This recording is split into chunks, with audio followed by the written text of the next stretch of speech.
Hello friend, good morning. कैसे हो आप? उम्मीद करती हूँ आप सब अच्छे होंगे, स्वस्थ होंगे, मस्त होंगे। और दोस्तों देखिए, यहाँ पे हो गई है सुबह सुबह की 6 बज रही थी, उठी तब। उसके बाद में थोड़ी मैंने कपड़े धोने थे तो वो सारे कपड़े धुआ के घर का काम करके निकल गई हूँ मैं बुटीक पे। और वहाँ पे जाने के बाद लग गई हूँ अपनी सिलाई पे।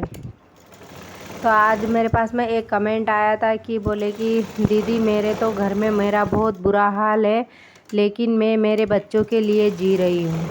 तो मैं उस बहन से यही कहना चाहती हूँ कि घर वाले कोई किसी के नहीं होते ना, कोई तुम्हारे नहीं होने वाले। तुम जिसको अपने जी जान से मानते हो ना, वो भी तुम्हारे होने वाले नहीं है। सिर्फ तुम सोच रहे हो कि मैं बच्चों के लिए जी रही हूँ, तो बच्चों के लिए भी जीना तो पड़ेगा, क्योंकि बच्चे तो तुम्हारे अपने हैं ना, पैदा तो तुम नहीं किए। घर वाले कोई कुछ भी कहे, उन पे ध्यान मत दो। और सबसे पहले तो अपने बच्चों का ध्यान रखो, बच्चों का ख्याल रखो, सबसे पहले अपना ख्याल रखो। जब तक जान है तब तक जहान है, जान नहीं है तो कोई मतलब नहीं है। तो उनका कमेंट मैंने पढ़ा था तो मुझे भी थोड़ा लगा था कि नहीं यार, औरतें बहुत मजबूर रहती है। और उन्होंने ये भी लिखा था कि मैं घर में ही सिलाई करती हूँ। तो अच्छी बात है, घर में सिलाई कर रहे हो ना तो करो। और पहली बात तो ये है कि अपनी तरफ से कोई गलती नहीं होना चाहिए। तुम खुद कोई गलती मत करना। अगर तुम गलती करोगे ना तो घर वाले अपने ऊपर हावी हो जाएंगे। भले ही देर सवेर कैसे भी करके ना, घर वालों का काम पूरा करने के बाद आप अपनी सिलाई करना। क्योंकि घर में मैं जानती हूँ, घर में सिलाई करने वाली औरतों के हाल बुरे होते हैं। लेकिन बाहर निकलती है ना, उनका तो एक चक्कर रहता है कि वह बाहर निकल गई है तो दिन भर निकल गई, शाम को आएगी। लेकिन घर में रहने वाली घर का काम भी करती है, सिलाई भी करती है, बच्चों को संभालती है, सब करती है। तो उनकी हालतें बहुत ख़राब रहती है। क्योंकि और फिर बात यही रहती है ना कि करती क्या, दिन भर घर में ही तो है। घर में जो सिलाई कर रहे हैं वो किसी को दिख नहीं रहा है, और घर में का काम किसी को दिखता नहीं है। क्योंकि घर में का काम तो है ही सही, उसके अलावा अपने को कमाना है और कुछ करना है, तो वो मन मार के आपको करना पड़ेगा। कोई मतलब नहीं है घर वालों पे ध्यान देने से। और सबसे बड़ी तो कमी अपने में है, ताकि तो जब भी तो अपन घर वालों की बातें सुनते हैं। मतलब ऐसी बनो कि अपन 10 बात सुना सकें, ऐसी मत बनो कि अपन किसी की 10 बातें सुन लें। कुछ ना कुछ कमी हर एक लेडीज़ में रहती है, ये तो मुझे भी पता है। क्योंकि मैं भी सर्वगुण संपन्न तो हूँ नहीं, मेरे अंदर भी कुछ ना कुछ कमी तो है। और मेरे अंदर सबसे बड़ी कमी है कि मैं लड़ाई बहुत करती हूँ, इसलिए ये तो कमी मेरे पास में है। पर मैं लड़ाई भी करती हूँ ना, हक से लड़ती हूँ। क्योंकि जो जो जब भी मैं लड़ाई करती हूँ ना, वो सामने वाले की कुछ ना कुछ गलती रहती है, तभी मेरा दिमाग ख़राब होता है, फिर लड़ाई होती है। तो देखो, मेरे तो घर का मैटर मैं तो कर लेती हूँ, लेकिन आप मत लड़ाई करना, आप मत करना, मेरी बात को समझ के मत झगड़ना, वरना आपके घर में महाभारत हो जाएगी। हमारी तो रोज़ ही होती है और रोज़ ही हम बात कर लेते हैं। तो हमारी तो एक मजाक हो गई, दिनचर्या ऐसी चलती है हमारी। तो सबसे बड़ी बात तो यही है कि आप अपने लगन और मेहनत से काम करो, तुम्हें कोई नहीं रोक सकता है।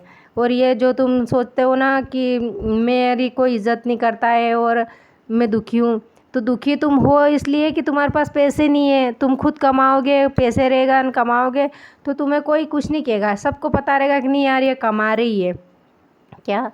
तो थोड़ा थोड़ा अपने ऊपर अपने खुद को भी करना पड़ेगा और ख़ुद को ध्यान देना पड़ेगा। और तुम सोच रहे हो कि शादी करके आदमी ले जा रहा है तो वो कमा के खिलाएगा।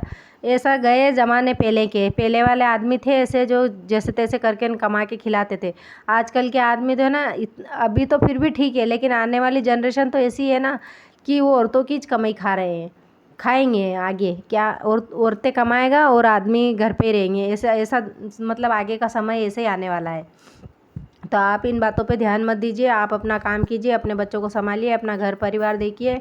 और अपनी तरफ से कोई गलती नहीं होना चाहिए। आप अपनी तरफ से गलती मत करना, क्योंकि गलती पकड़ने वाले 1000 लोग रहते हैं। और अच्छाई बहुत कम दिखती है, औरतों की अच्छाइयाँ बहुत कम दिखती है, गलतियाँ ज़्यादा दिखती है। तो मैं तो उस बहनों से यही कहती हूँ कि अगर आपको आता है तो आप अपना टैलेंट दिखाओ और काम करो और आगे बढ़ो। सबसे बड़ी बात तो ये है, जब तक तुम अपना टैलेंट नहीं दिखाओगे, आगे नहीं बढ़ोगे, तुम्हारे साथ लोग तुम्हें कुछ नहीं समझेंगे, बस इसी निगाह से देखेंगे सब। तो देखिए, यहाँ पे मेरे बुटीक से आने के बाद मैंने खाना पीना बना लिया, खा लिया। उसके बाद में मैं बैठ गई हूँ वीडियो एडिटिंग करने। और कुछ कपड़ों की कटिंग मैं रात में ही करके रख लेती हूँ, क्योंकि मुझे पता है सुबह मेरे से होगा नहीं, सुबह जाके सिलने का ही रहता है। तो मैं कपड़े कट करके ना रख लेती हूँ रात में, और सुबह जल्दी जल्दी सिलने लग जाती हूँ। तो सबसे देखो काम अपने को ढूंढता है, अपन काम को नहीं ढूंढते हैं, काम अपने को ढूंढता है। क्या अगर आपके पास हुनर है ना तो आपको कौन सा देवता भी नहीं रोक सकता है, कोई देवी देवता भी ऊपर से आके नहीं रोक सकता आपको। आप काम करो, हिम्मत से काम करो, आगे निकलो, आगे बढ़ो। अगर आपको घर में नहीं आ रहा है काम तो आप कहीं पे बाहर निकल जाओ, मार्केट में आ जाओ, मार्केट में एक मशीन लेके बैठ जाओ। मैं कह रही हूँ ना, जिसके पास मशीन है वो औरत आराम से अपनी ज़िंदगी चला सकती है, कमा सकती है वो। बस अब हर किसी के घर की प्रॉब्लम रहती है, उसमें कोई कुछ नहीं कर सकता है। वरना औरतों के पास कमाने का बेस्ट तरीका है सिलाई और पार्लर। मेरे पास में कुछ नहीं है, बस दिन में 2-3 आईब्रो के लिए आ जाती है तो, और 1-2 मेरे 2-3 ब्लाउज बना लेती हूँ या कुछ भी दूसरी ड्रेसें वगैरह बना लेती हूँ, उसमें मेरी दाढ़की निकल जाती है। तो देखिए दोस्तों, दाढ़की तो करना पड़ती है और आजकल ज़माना ही यही है कि मेहनत नहीं करोगे तो क्या खाओगे। आजकल एक कमाता है ना तो एक से घर नहीं चलता है।